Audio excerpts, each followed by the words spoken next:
Hello Libra, Sun, Moon, Rising, and Venus signs. Kamusta kayo? Sana ba'y nasa mabuti kayong kalagayan?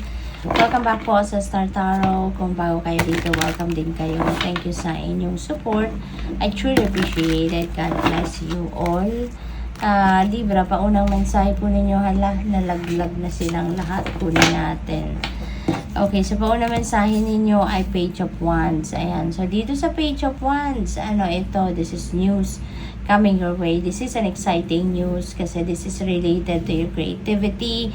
This could be related to trabaho, opportunity sa trabaho or career, no? So, this is really beautiful. What else? We have an Eight of Swords in reverse. So, this is good as well kasi kayo dito, being hopeful kayo na kung ano man ang offers nito para sa'yo, umaasa kayong yan na siguro ang breakthrough ninyo.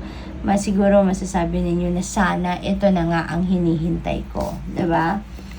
We have Knight of Cups. There is an offer, Libra. This is an offer of love or baka apology ito for some of you. Baka kung single pa kayo, baka meron sa inyong manliligaw dito, baka someone is going to ask you out on a date, yung ganun ba, no, Libra? Possible din, Libra, na meron kayo ditong mga siguro meron kayong mga naging kaaway dati, naging kagalit ninyo dati, at ngayon, no, baka ngayon maaano nyo na yan, magkakausap na kayo siguro kasi maaaring mag-apologize na ito sa inyo. And that is something that worth celebrating, no? This is a celebratory energy. Kaya maaari ang iba sa inyo dito ay yun ang isa-celebrate, yung reconciliation na yan, ang tawag dito, yung pagpapatawad na yan, no? Maaaring that is something that you're going to celebrate. Posible din na kayo ay maiimbitahan sa mga okasyon. Baka meron social events, social gatherings, na maiimbitahan kayo dito, or possible din na kayo yung mag-host ng mga celebration, mga birthday, anniversary, mga ganon, no? We have Five of Pentacles. Ayan. So, siguro ang iba sa inyo nahihirapan ngayon pagdating sa pera. Baka meron kayong mga financial struggles, mga financial constraints, losses, mga ganon siguro na nararanasan sa ngayon, Libra, no? Kaya siguro nahihirapan kayo at this time pagdating sa sitwasyon na yan. But never lose hope, no? Don't lose hope at all. Kasi yun na lang ang makakapitan natin, yung pag-asa. The more na umasa tayo for the best possible outcome, yun ang malakas na maghahatak, no, ng positibong sitwasyon para sa buhay natin, okay? Pasasaan ba at masusolusyonan mo yan? Pasasaan ba at mahahanap mo din yung financial breakthrough? High Priestess, pakinggan lang ninyo ang inyong intuition and it will guide you to where you need to go, where you need to be, okay? Yung High Priestess energy, ito yung mag-ano sa inyo, ito yung maggagabay sa inyo, ipapakita nito ang right path para sa iyo, kung saan ninyo mahahanap yung tagumpay, paano ninyo mahahanap yung breakthrough sa mga problema, yung ganon.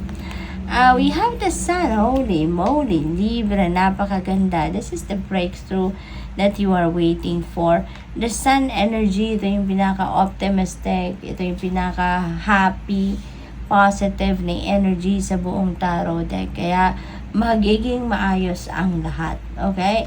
Things are going to be back in order. Things are going to be in its right place na Libra, magiging malinaw na ang lahat para sa iyo. Okay?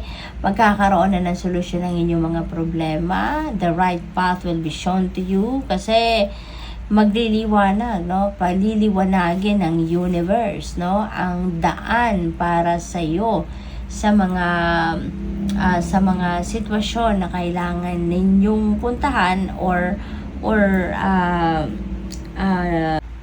kailangan ninyong i-embrace, no? You will be guided, no? You will be guided dito kung saan kayo papunta. You will be filled with happiness and joy, success, material success, yun ang kailangan ninyo ngayon. Material constraints ang pinagdadaanan ng iba sa inyo, mawawala na yan, matatabunan na yan ng success. Financially, nahatid ng sun energy. So, definitely magkakaroon dito ng sitwasyon wherein magkakaluwag, ang tawag dito, magkakaroon kayo ng kaluwagan talaga pagdating sa pera. Another new beginning energy para sa inyo, Libra is the Magician. Magkakaroon talaga kayo dito ng pagkakataon para gawin ang gusto ninyong gawin. Okay? Ngayon, maglalakas ng loob na kayo. No? You are going to get on your feet and you're going to take action kung ano ang dapat ninyong gawin. Kung ano ang dapat ninyong ma-manifest. No? You're really going to manifest whatever it is that you want to manifest na sa ngayon. You'll be able to see the opportunities around you or possibilities around you, kaya you will be taking action. So good luck. Thank you for watching. Love and light. Namaste.